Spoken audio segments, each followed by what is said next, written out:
حضرت داؤد علیہ السلام کی امت بندر کیوں بنی؟ حضرت داؤد علیہ السلام کی قوم کے 70,000 افراد سمندر کے کنارے ایلا نام کی بستی میں رہا کرتے تھے۔ ان لوگوں کو اللہ پاک نے ہزاروں نعمتوں سے نوازا تھا، لیکن جب راحت و سکون آیا تو یہ اللہ پاک کے احکامات سے روگردانی کرنے لگے، اللہ پاک کی مخلوقات پر ظلم و ستم کرنے لگے۔ تب اللہ تبارک و تعالیٰ نے ان لوگوں کو خبردار کیا کہ ہفتے کے دن شکار نہ کیا کرو، جبکہ اتوار سے لے کر جمعہ تک جیسے چاہو شکار کر سکتے ہو، مگر صرف ہفتے کے دن کو اللہ پاک کی عبادت اور مخلوق خدا کی خدمت کے لیے صرف کرو۔ یوں اللہ پاک نے ان کا امتحان لینا چاہا۔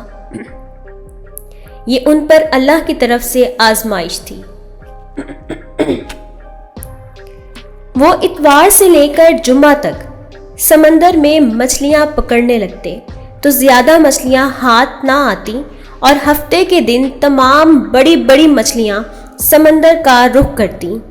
ان میں سے ایک شخص کو شیطان نے ورغلایا کہ پریشان ہونے کی بات نہیں، میری ترکیب پر عمل کرو گے تو شکار سے کبھی محروم نہیں رہو گے۔ تو اسی لیے ہفتے کے دن اس شخص نے شیطان کے کہنے پر کانٹا لگا کر ڈوری کو سمندر میں ڈال دیا تاکہ مچھلی پھنسے، اور پھر شیطان نے کہا کہ اس مچھلی کو تم اتوار کے دن نکال لینا، یوں ہفتے کے دن کی حرمت بھی باقی رہے گی اور تمہارا شکار بھی ہو جائے گا۔ یوں ہفتے کے دن مچھلی پھنسی رہتی اور وہ اتوار کے دن نکالتا اور خوشی سے کھاتا۔ جب آس پاس کے لوگوں نے پوچھا تو ان کو بھی یہ ترکیب بتانے لگا۔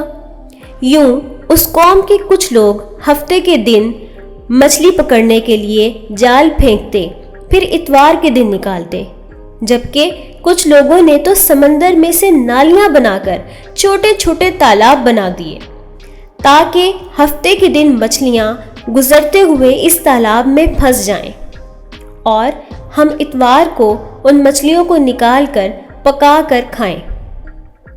وہیں پر اللہ کے چند خاص لوگ بھی موجود تھے۔ وہ کہنے لگے کہ اے لوگوں، اللہ پاک نے ہفتے کا دن شکار کرنے سے منع کیا ہے۔ یہ جو تم جال پھینکتے ہو یا چھوٹی چھوٹی نالیاں اور تالاب بناتے ہو، ان میں ہفتے کے دن اگر مچھلی پھنستی تو یہ شکار ہفتے کے دن کا شمار ہوگا۔ اللہ کے عذاب سے ڈرو، اللہ کی نافرمانی نہ کرو۔ وہ لوگ نہ مانے، الٹا نیک لوگوں کا بھی مذاق اڑانے لگے، کہنے لگے کہ ہماری جو مرضی ہوگی ہم تو وہی کریں گے۔ اب اس بستی میں 3 گروہ بن گئے۔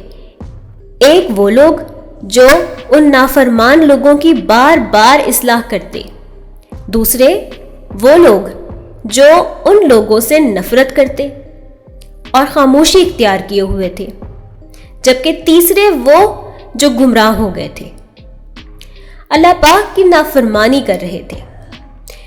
یوں نیک بندوں نے اس بستی کے درمیان میں سے ایک دیوار کھڑی کر دی اور یہ حکم نافذ کیا کہ اللہ کی فرما برداری کرنے والے ایک پار ہو جائے اور جو اللہ کے نافرمان ہیں وہ دوسرے پار رہیں۔ وہ صالح لوگ بار بار انہیں اللہ کی نافرمانی سے باز رہنے کے لیے اور ہدایت کا راستہ اختیار کرنے کے لیے دعوت دیتے رہے۔ قوم سمود اور قوم لوط کے انجام کو یاد کرواتے رہے۔ وہ سارے نافرمان جن کی تعداد تقریباً 12,000 تھی، وہ سب ہنستے رہے کہ یہ تو سب کتابی باتیں ہیں، ہم پر کوئی عذاب نہیں آئے گا۔ بس جیسے ہی وہ گروہ حصوں میں تقسیم ہوا، ایک وہ جو اللہ کی نافرمانی کرتے اور وہ دیوار کے اس طرف تھے، دوسرے فرما بردار بندے جو دیوار کے اس طرف تھے۔ نافرمان لوگ پوری رات ہنستے رہے، مذاق اڑاتے رہے۔ صبح فرما بردار لوگوں نے محسوس کیا کہ دیوار کے دوسرے پار کوئی آواز نہیں آ رہی، کوئی ہلچل نہیں۔ جب دیوار کے اس پار دیکھا گیا تو انہوں نے یہ پایا کہ تمام نافرمان لوگ بندر میں تبدیل ہو گئے ہیں۔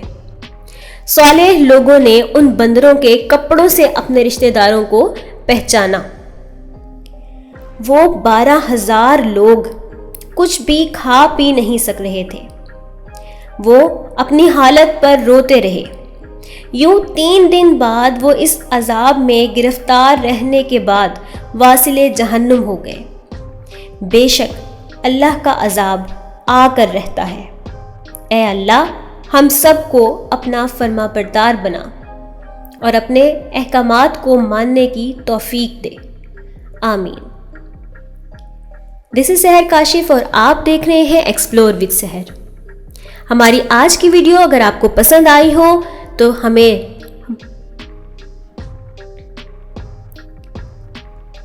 دس از سحر کاشف اور آپ دیکھ رہے ہیں ایکسپلور وتھ سحر۔ اگر آپ کو ہماری آج کی ویڈیو پسند آئی ہو تو ہمارے چینل کو سبسکرائب کریں، ہماری ویڈیو کو لائک کریں اور شیئر کریں، بیل نوٹیفیکیشن کو آن کر لیں تاکہ مزید آنے والی ویڈیوز آپ تک پہنچائی جا سکیں۔ ملتے ہیں اگلی کسی ویڈیو میں، تب تک کے لیے اللہ حافظ۔